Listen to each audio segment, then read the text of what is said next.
Y vamos a arrancar también haciendo probablemente algún análisis de las elecciones, pero con un tema que conmovió a toda la región y a nivel nacional porque estuvo en las portadas y todavía se mantiene de muchísimos de los diarios. Estamos hablando del caso Hermes Juárez. Estamos con Carlos Delfrade, diputado provincial. ¿Cómo le va? Hola, Flor, un gustazo estar con vos. Bueno, uno cuando vio lo de Juárez dice, bueno, al fin, menos mal, todo el mundo sabía, hace años, ahora, o sea, hace más de 20 años que se sabe. Sí, en realidad... Se puede hablar de, se aprovechó políticamente para hacerlo en un momento determinado, pero de una situación que todo el mundo decía ahí, ¿o no?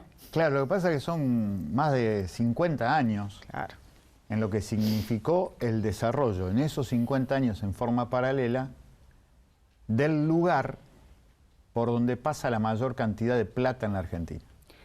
Eso es fundamental decirlo y tenerlo en cuenta. Claro. Primero, para la ignorancia fomentada del periodismo de Buenos Aires, con algunas excepciones, muy honrosas y muy chiquitas. La mayoría de los periodistas de los grandes medios de comunicación de Buenos Aires no tienen en cuenta que el 70% de las exportaciones pasa por acá, por el sur de la provincia de Santa Fe. Por ese lugar en donde, en el departamento San Lorenzo, Juárez hizo y deshizo porque lo dejaron ser, hacer y deshacer. Bueno, ahí va otra cosa. Digo, Juárez se lo acusa de tener una fortuna sí, que de hecho está demostrado. De $1.000 millones. Suponete, ahora, si Juárez tiene No eso, creo que tenga eso.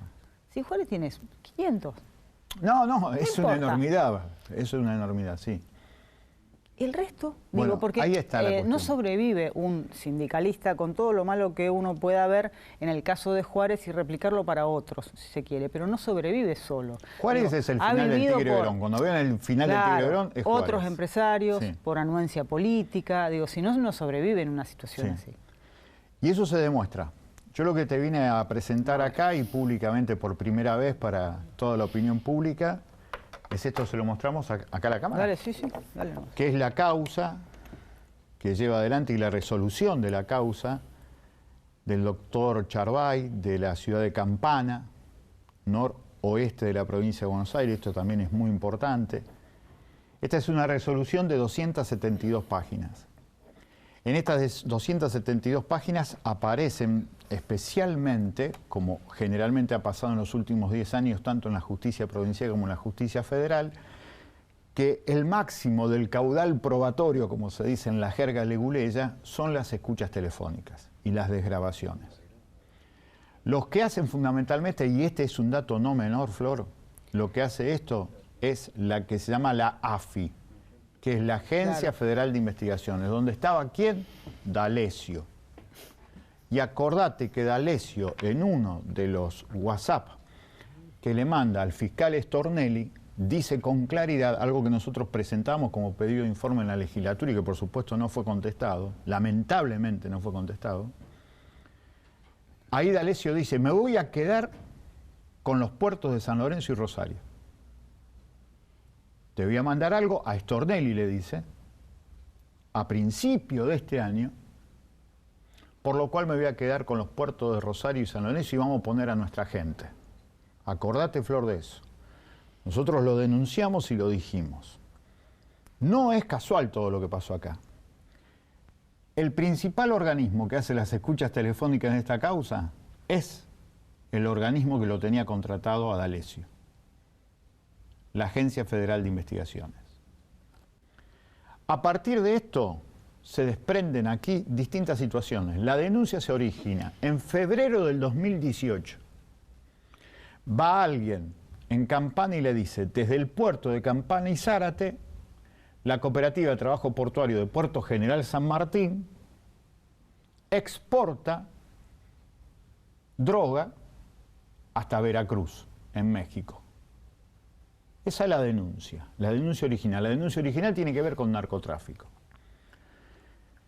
El juez en esta resolución lo que dice es, se lava la mano con lo del narcotráfico, dice, efectivamente, todo lo que está instalado allí sirve potencialmente para el narcotráfico, pero nosotros no demostramos nada del narcotráfico.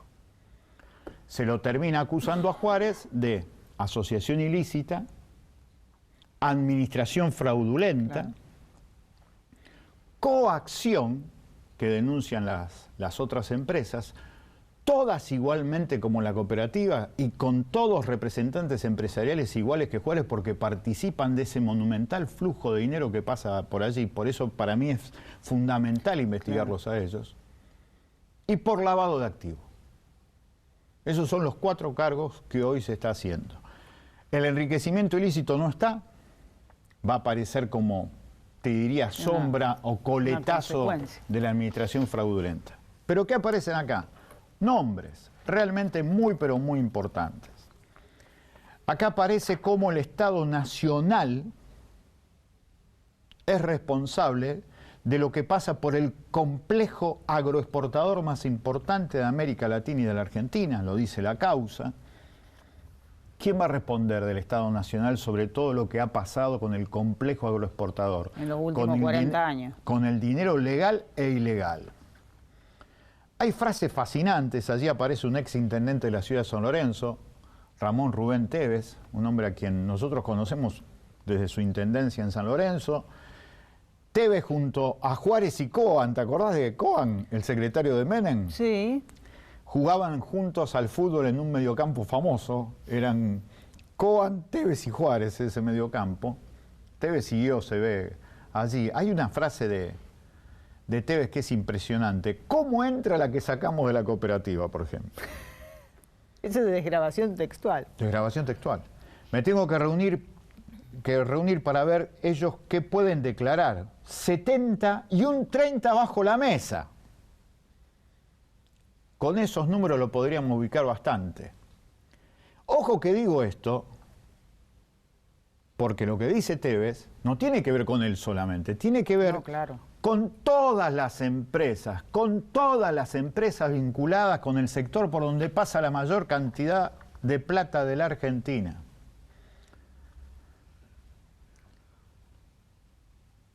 No sé si será verdad, pero dicen que por Juárez puso 3 palos verdes para que no lo toquen. ¿A quién le puso los 3 palos verdes? Lo dice la causa. Se lo dio a Jorge Metz. Este es un nombre prácticamente desconocido para los rosarinos. Pero Jorge Metz era, hasta marzo del 2018, el subsecretario nacional de Construcciones Portuarias, Vías Navegables y Puertos. Y el tipo ahora, después de la asunción de Bolsonaro, acordate todo lo que está pasando hoy, todo lo que dice Bolsonaro sobre las elecciones de acá de la Argentina, el tipo hoy está al frente de un consorcio internacional de puertos de toda América Latina en donde está Brasil. No lo van a llamar a Jorge Metz y le va a decir, esto que yo como juez de campana lo doy como verdad porque lo meto como fundamento y como prueba de lo que yo acuso acá. No lo van a llamar a Metz y le diga, usted como funcionario nacional recibió 3 palos verdes para dejar hacer y deshacer a Juárez y a sus socios. ¿Quiénes son los socios de Juárez? Lo que aparece acá. La empresa que más lo quería tumbar a Juárez y que ahora debe estar celebrando. Vicentín a partir de Paduán, titular de la Bolsa de Comercio de Rosario y hasta hace poco el tipo que le decía a Lischif quién tenía que pagar impuestos y quién no tenía que pagar impuestos en la provincia de Santa Fe. ¿Quién aparece acá como un hombre con quien Juárez tenía negociaciones y tenía un negocio incluso frigorífico? Nardelli, un hombre de los frigoríficos vinculado a Vicentín también. Aparece la multinacional Murchison, que es una de las que más tenía enemistad en los últimos tiempos con Juárez.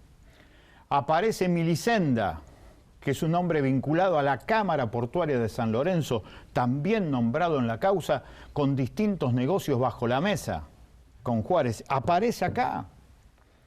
Aparece Garro, otro tipo de los empresarios sacrosantos de la zona de San Lorenzo y de la provincia de Santa Fe, que tiene negocios ilegales, que iba con bolsos llenos de dinero y se los iba vacío, y se los llevaba vacío. Lo dice varias veces. ¿Quién dice todo eso? ¿Quién los corrobora? 2 organismos nacionales muy fuertes. Insisto, la AFI, la de D'Alessio, y la Oficina de Prefectura Nacional de Narcotráfico. Ahora, si la Oficina de Prefectura Nacional de Narcotráfico, acá en San Lorenzo y en Rosario, pueda hacer esos informes. ¿Qué diablo hicieron durante estos años? Claro, porque ahí va la pregunta. Vos me decías alguna denuncia de 2018. ¿Cómo sobrevivió Juárez? No de ahora, los últimos 40 50 años, sí, 40 años. Cuando empezó a hacerse cada vez más fuerte la cooperativa y cuando ya las sospechas eran gigantes y nunca pasó nada. No, pero además, Flor, a la vista de todos, no era una cuestión... Si Juárez tenía algo era que exhibía todo. Claro. Y lo mostraba, se ve en San Lorenzo, en Puerto San Martín.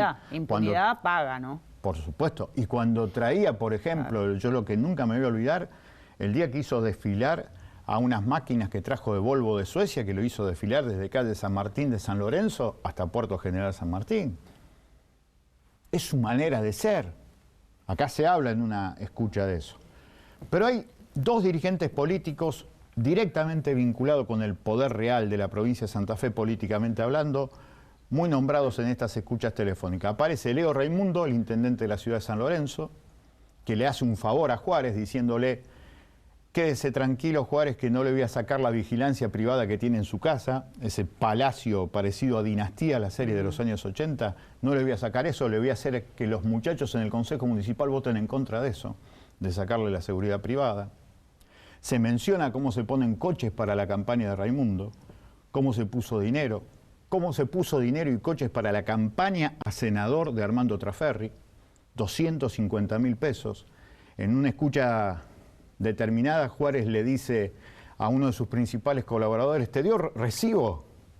¿El Pipi te dio recibo por los 250.000 pesos? Pero más allá de estas curiosidades que tienen que ver, casi te diría, con el sentido de sainete tipo Vacareza que nosotros estamos sobreviviendo desde hace años acá en la Argentina y en el sur de la provincia de Santa Fe, aparecen otros nombres fuertes. Hay una frase impresionante, el 26 de abril de 2019, una comunicación telefónica, dice: de la cooperativa salió Perotti y Rodenas. Es que tienen todo foto con Juárez. Si manejamos todo acá. Vamos a suponer que eso tenga que ver con el delirio de grandeza e impunidad, frase que se repite varias veces en varias escuchas telefónicas, que también tiene que ver con estas cuestiones. Pero estos funcionarios nacionales, Jorge Metz, estos empresarios, Milicenda, Garro, son todas realmente cuestiones impresionantes. Después aparecen las extorsiones, las apretadas.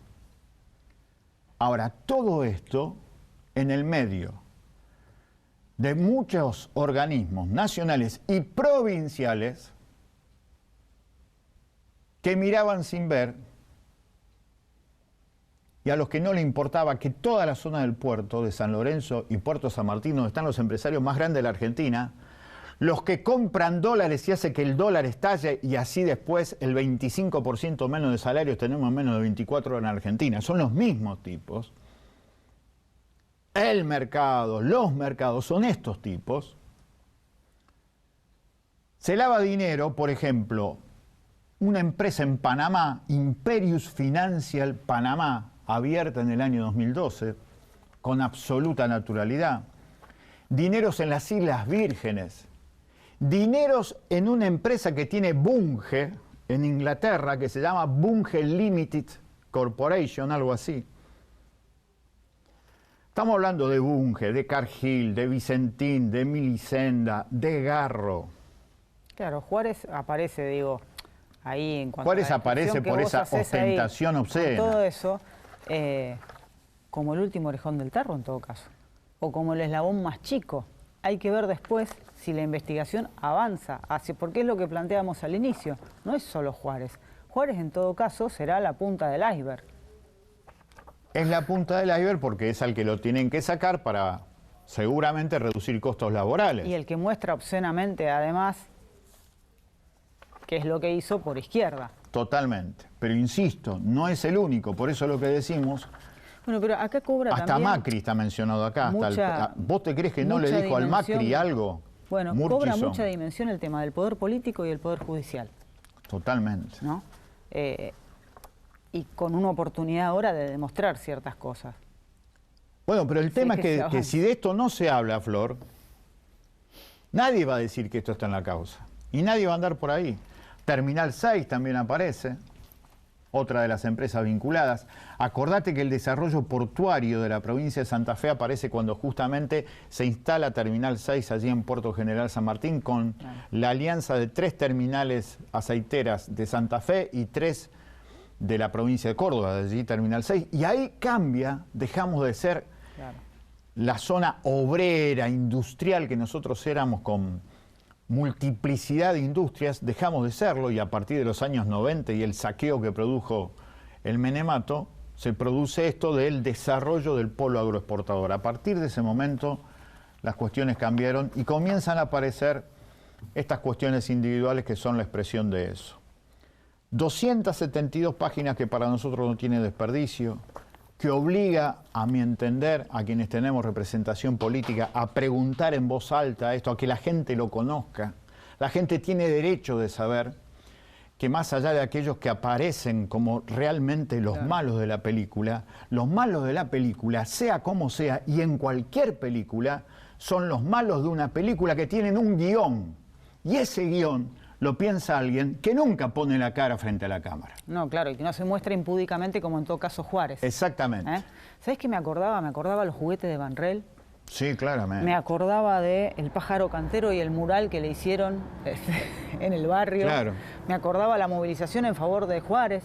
Sí, sí. Bueno, todo eso forman parte de una realidad concreta que tiene diferentes caras, que tiene diferentes maneras de expresión, pero que si no somos capaces de darnos cuenta que hay algunos que tienen más responsabilidad que otros y que acá hay organismos provinciales y nacionales que deben responder cosas, me parece que le vamos a errar. Nos vamos a quedar más con el show, más con la película, con esta película Netflix. Más con el sindicalista corrupto. Más con el sindicalista corrupto, que le viene bárbaro. Que lo hay, a seguramente. Lo que queda, seguro. Ahora, ¿cuánto nos debemos en cuanto a debate en nuestro país y autocríticas y a modificar un montón de cuestiones que son de hecho y sobre las que nunca se avanzó? Y vuelvo a esto, Juárez es la punta del iceberg. El resto, las responsabilidades políticas, la connivencia política de los políticos que han pasado, de los jueces, de la policía. Ahora, está preso Juárez, bien preso estará. ¿Y el resto? Claro.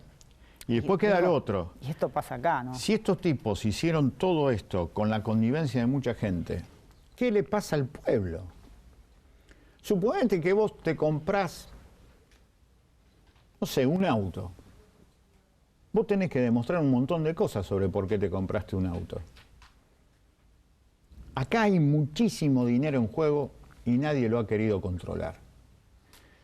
Sacan a un jugador que es muy importante porque evidentemente después está eso denso, muy fuerte, que es eso de coacción, que es uno de los delitos que se le atribuye, que es la cuestión de cómo se manejaba a partir de lo que estaba todo mezclado. No se sabía cuáles eran los bienes de Juárez, cuáles eran los bienes de la cooperativa, qué era el sindicato, qué era la cooperativa. No se sabe, el juez lo dice con claridad permanentemente. También se exhibe cómo los que respondían a Juárez tenían mucha preocupación porque ellos sentían ya que las cosas se caían. En junio de este año ya se sabía que había algo que no funcionaba, porque todas las empresas se habían coaligado para hacer este tipo de cosas que le hicieron o le terminan haciendo a la cooperativa. Y hay una escucha telefónica para mí extraordinaria en donde dicen distintos funcionarios que como las otras empresas son más impresentables que la cooperativa, no ponen la cara. Eso es impresionante. Eso es impresionante. Porque si a todo esto vos le das la dimensión de esa ostentación en donde vos decís acá no hay ni siquiera un factor inhibidor de intereses particulares, y no puedo mostrar todo esto porque me denuncio solo.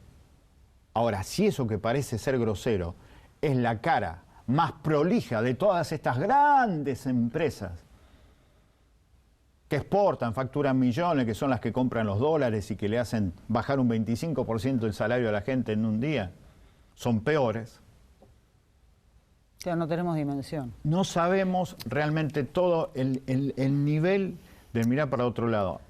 Cada vez que yo leía que las informaciones venían de la prefectura naval Y que Patricia Bullrich, cuando llegó por primera vez acá al sur de la provincia de Santa Fe como ministra de Seguridad, dijo: es increíble que en 14 años Prefectura Naval jamás se metió en las terminales portuarias privadas.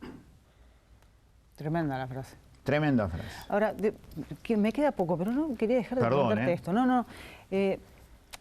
Digo, cuando saltan estas cosas, ¿saltan porque había alguna investigación, porque hubo una denuncia o porque Juárez comió algo de lo que no convidó? Y te lo digo como lo dice la jerga común. Acá lo que se dice que en los últimos meses abrió. ¿Hay algo que cobró que no compartió? Acá lo que quedó claro que era una gran herramienta política para el gobierno nacional, una gran herramienta política. El que le da más información a todo esto es justamente, como dice la propia Patricia Bullrich, el ministro de Infraestructura de la Nación y de Transporte, Dietrich, a quien, por otra parte, Juárez le sirvió en bandeja una serie de convenios muy importantes, y Dietrich dice en el año 2017, acá está, un empresario modelo, lo presenta de esa manera Juárez, y después Bullrich dice y admite, hace una semana atrás, que el que más aportó datos es justamente Dietrich. ¿Por qué aporta Dietrich más datos? Porque Dietrich fue al que puso a este tipo, Jorge Metz, como subsecretario de Vías Navegables, con el cual Juárez le pagó $3 millones para supuestamente tener impunidad. Roma no paga traidores, y así los trata. Tremendo. Bueno, breve, si podés, cortito, porque no quiero dejar pasar el tema de lo de las PASO. Ya ni siquiera hacer análisis de las encuestas, si realmente efectivamente hubo sorpresa o no.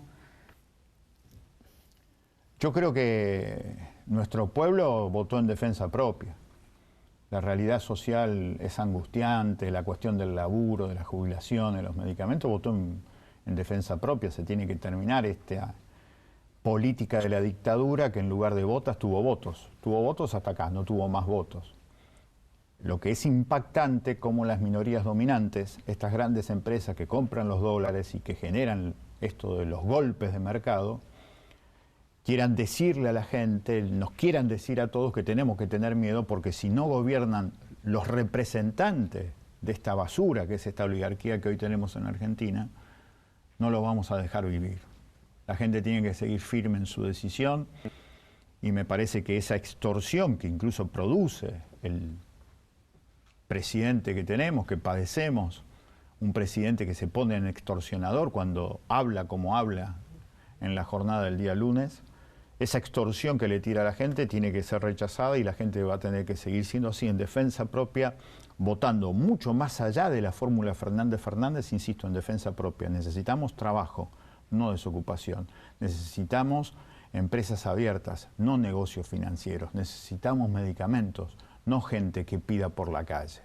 Entonces la gente me parece que va a decidir eso. Pero ojo con dejarse insuflar el miedo, porque eso surge cuando vos vas al almacén del barrio y te encontrás con que o no hay cosas para comprar o las cosas para comprar están un 25% más caro. Esa es una maniobra de estas empresas que son las que manejan el mercado.